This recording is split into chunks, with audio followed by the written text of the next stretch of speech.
Hello everyone, Bob here.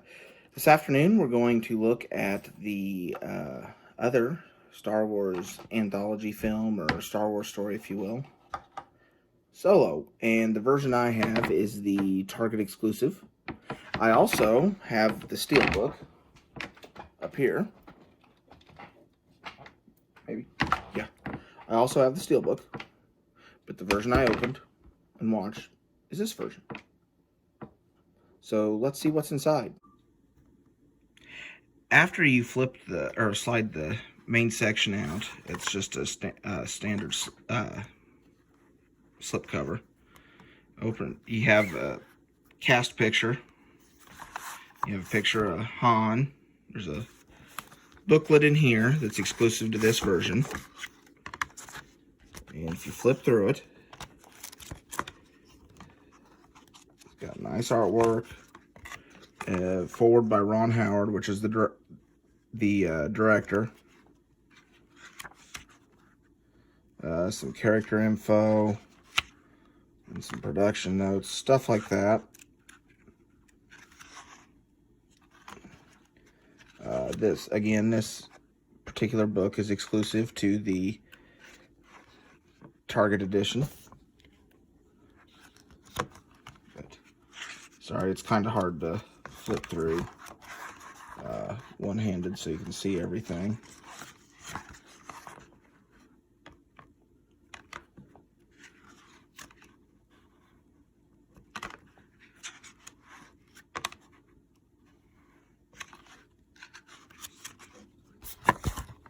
Sorry. I know this is probably awkward to try to be watching. My normal camera lady, who moonlights as my wife, is at work right now, so it would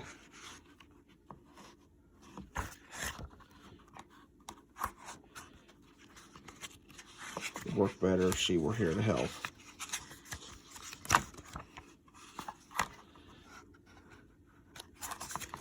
But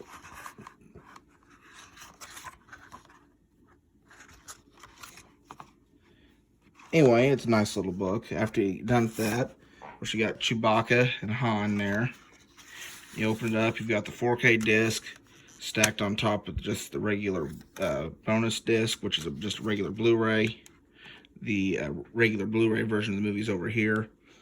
You pop the discs out. Try to do it one-handed. You have Lando on that side. And over here, behind the Blu-ray version of the movie, you have Kira. Pop these back in real quick so nothing happens to them. And get a hold of it. Okay. And you look on the other side of this, you have Beckett is the other character that is highlighted on the unfolding part of this release.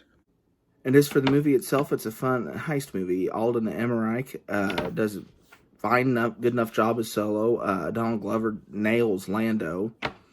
Emilia Clarke is solid as Kira. Woody Harrelson as Beckett. The cast is good. Of course, the reveal. In case by chance you haven't seen it, I'm not going to ruin the big surprise that's in it, but the real only problem I have with this movie, and it isn't really a problem. I mean, don't get me wrong. I enjoyed watching this movie in a theater. I saw it, I think, evidently from the returns, I was one of the few that saw it multiple times in the theater. But when I want to watch a Star Wars movie, this isn't the one I pick. It isn't one that let's just go watch. I mean, don't get me wrong. I rank this one. This one is a lot better and easier to watch than either Attack of the Clones or The Phantom Menace. But the movie is certainly better than its fate at the box office. That's for sure. It does not deserve to be the bomb that it is considered to be in relation to other films in the franchise. But again, it's one of those things to where if it hadn't had the troubled production, if the budget hadn't spiraled way out of control, if the movie would have been made for like 100 or 150 million instead of I've seen reports of up to 400 million that it cost to make this, it probably wouldn't have been the disaster that it was. If Ron Howard's version would have been made at the beginning, who knows?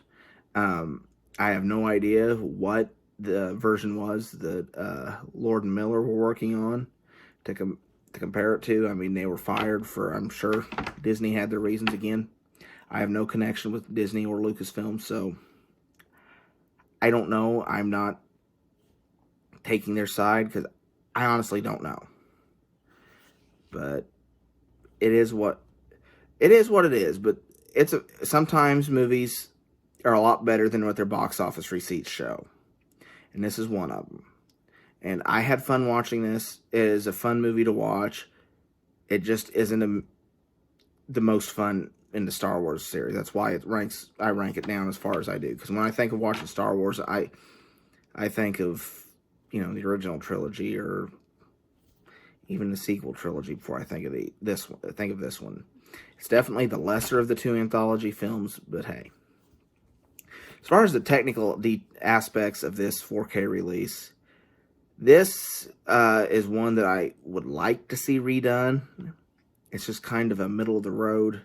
There's no texture to anything. I mean, everything's sharp, but it's just shot to look very, very, I don't know if the film was shot to look very, very drab, and it looks very, very drab, but I just don't know.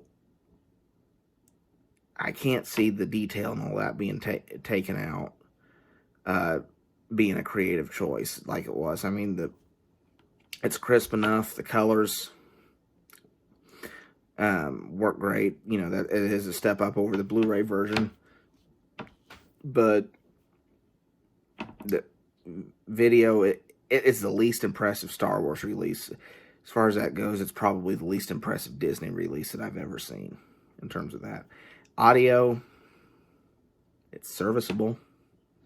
It doesn't have the power that a lot of any of the other 10 live-action Star Wars films do on the 4K format. You don't have the thunderous rolling bass. Yeah, you have plenty of ambient sounds, and it's, like I say, it's serviceable, but it isn't I would put in any of the other movies to demo my systems before I would put this one in. But, so, the film, 7.5 out of 10. The video, 6 out of 10. And the audio, say it's serviceable, 7 out of 10. It definitely isn't the worst I've ever heard, but it is a long way from being demo quality. But thank you so much for watching. If you enjoyed this video, please feel free to subscribe to my channel and follow me on Facebook or Twitter at Bob the Film Guy. But for now, this is Bob, signing off.